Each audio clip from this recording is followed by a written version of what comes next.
आप सब लोग? आज ठंडी बहुत ज़्यादा है यहाँ पे और कुछ कारण से 2 दिन से हम वीडियो नहीं डाल पा रहे थे। आज हम लोग पढ़ने जा रहे हैं तंत्रिका ऊतक।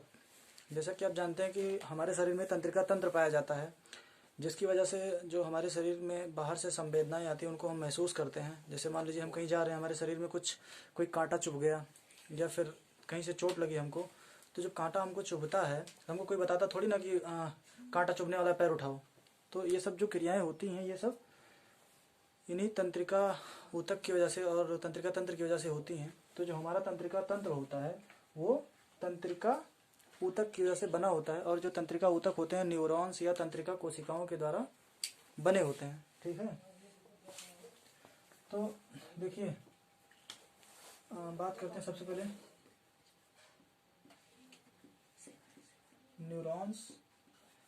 न्यूरॉन से क्या बना?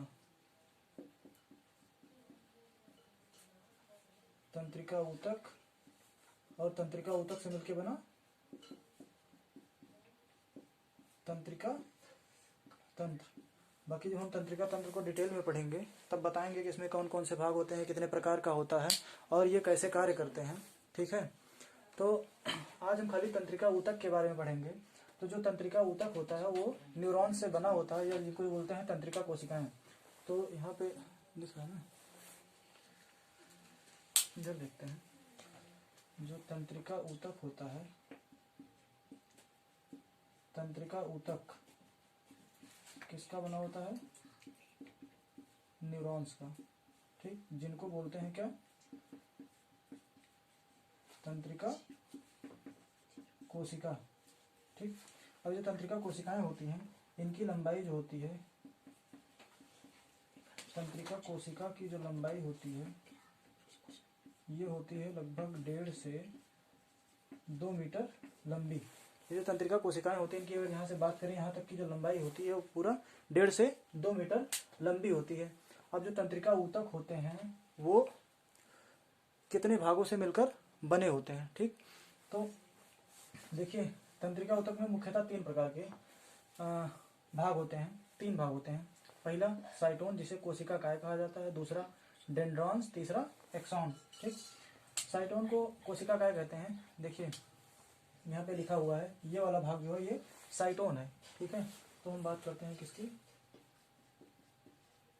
साइटोन की। ठीक, साइटोन को बोलते हैं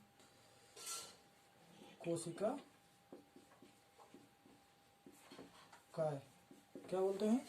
कोशिका काय। तो देखिए जो कोशिका काय होती है ये वाला भाग है, इसको बोलते हैं क्या? साइटोन।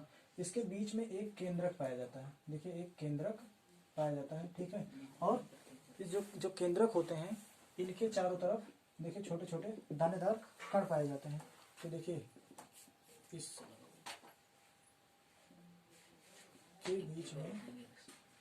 इसके बीच में क्या पाया जाता है? केंद्रक पाया जाता है।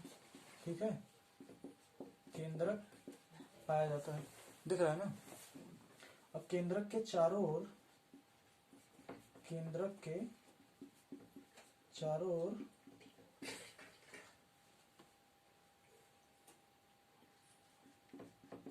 कोशिका द्रव्य पाया जाता है।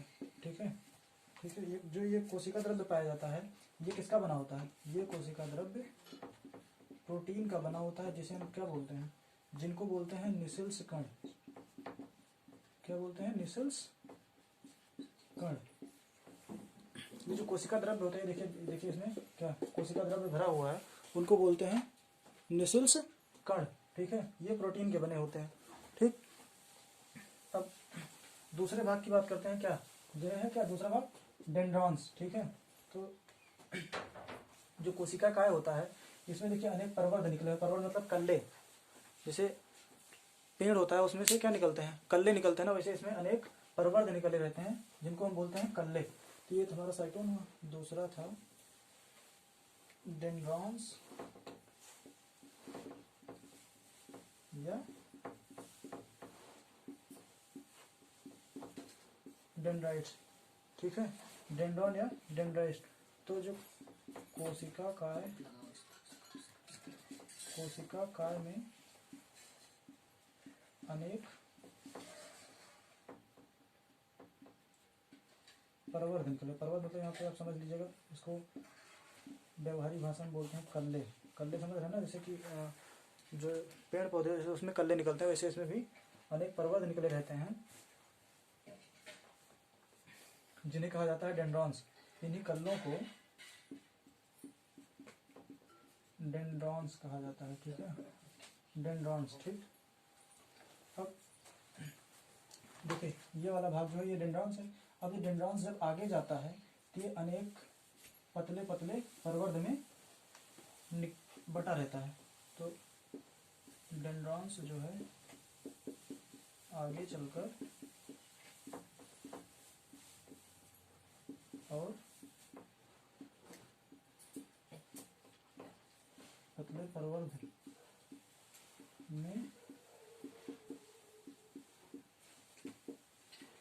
विभाजित हो जाता है, ठीक है। जिन्हें क्या कहा जाता है, जिन्हें डेंड्राइट्स कहा जाता है, जिन्हें डेंड्राइट्स कहा जाता है, ठीक है। जिन्हें क्या कहा जाता है, जिन्हें डेंड्राइट्स कहा जाता है। ये जो डेंड्राइट्स होते हैं ये आगे चलकर जो दूसरी तंत्रिका कोशिका होती है या जो दूसरा न्यूरॉन्स होता है उसमें भी इसी तरह की संरचना पाई जाती है ना। तो ये जो न्यूरॉन्स होते हैं, मान लीजिए यहाँ पे कोई, इधर देखते हैं, ऐसे ऐसे, फिर ऐसे बनी, फिर ऐसे ऐसे ऐसे बनी, ठीक है। तो इसमें जो होंगे ये एक दूसरे से ऐसे जुड़े रहते हैं ना, तो इन्हीं को बोलते हैं क्या, सिनेप्स। सिनेप्स, यहाँ पे जो इनका बॉन्ड बनता है या जुड़ते हैं तो इन्हीं को बोलते हैं सिनेप्स। सिनेप्स घुड़ियाँ, तो ये डेंड्राइट्स कहा जाता है। तो ये डेंड्राइट्स आगे की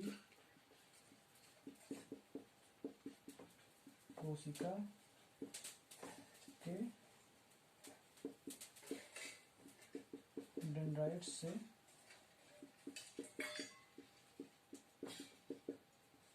सिनेप्स से जुड़े होते हैं, ठीक है। किससे, सिनेप्स से जुड़े होते हैं, ठीक है। अब फिर इसके बाद आता है एक्सॉन, ठीक। क्या आता है, यहाँ पे दिख रहा है ना, 3 नंबर आता है एक्सॉन, ठीक, एक्सॉन। तो देखिए जो हमारा कोशिका काय था, जो साइटोन था, उसमें ढेर सारे कल्ले निकले होते हैं, लेकिन उसमें से जो एक परवर्ध होता है वो बहुत मोटा होता है। जो एक परवर्ध होता है वो बहुत मोटा होता है, और यही जो मोटा वाला परवर्ध होता है उसी को बोला जाता है क्या, उसी को बोला जाता है एक्सॉन। अनेक परवर्धों में से मोटे परवर्ध को एक्सॉन कहा जाता है, ठीक है। क्या कहा जाता है, एक्सॉन कहा जाता है, ठीक। और देखिए ये जो एक्सॉन होते हैं, इधर का ऊपर का मिटा दे रहे हैं, आप अगर स्क्रीनशॉट लेना चाहें तो ले लीजिए, ठीक है। ऊपर का हम मिटा रहे हैं,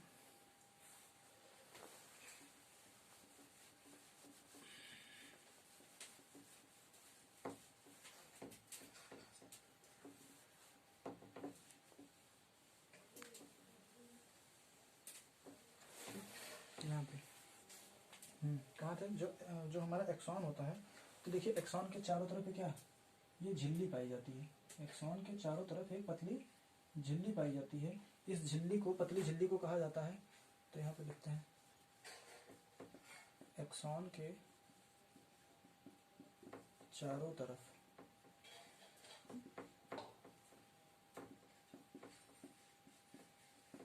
पाई जाने वाली झिल्ली को माइलिन शीथ कहते हैं, ठीक है। माइलिन शीथ कहते हैं। और ये थोड़ी थोड़ी दूर पे क्या होती है, ये देखिए ये थोड़ी थोड़ी दूर पे एक दूसरे से टूटी रहती है, ठीक है। और ये जो टूटा हुआ भाग होता है इन्हीं को टूटे हुए भाग को कहा जाता है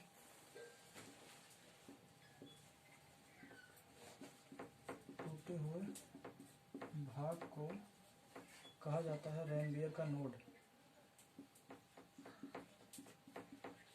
रैनबियर का नोड कहा जाता है, ठीक है। तो जो एक्सॉन होता है इसमें कभी कभी क्या पाई जाती हैं, पार्श्व शाखाएं पाई जाती हैं। एक्सॉन में कभी कभी पार्श्व मतलब साइड, लेटरल, LATERAL, लेटरल शाखाएं पाई जाती हैं, ठीक है। जिन्हें क्या कहा जाता है, जिन्हें कोलेटरल तंतु कहा जाता है, जिन्हें कोलेटरल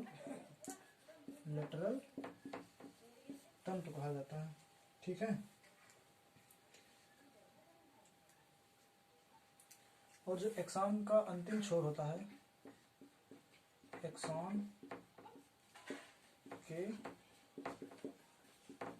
अंतिम छोर को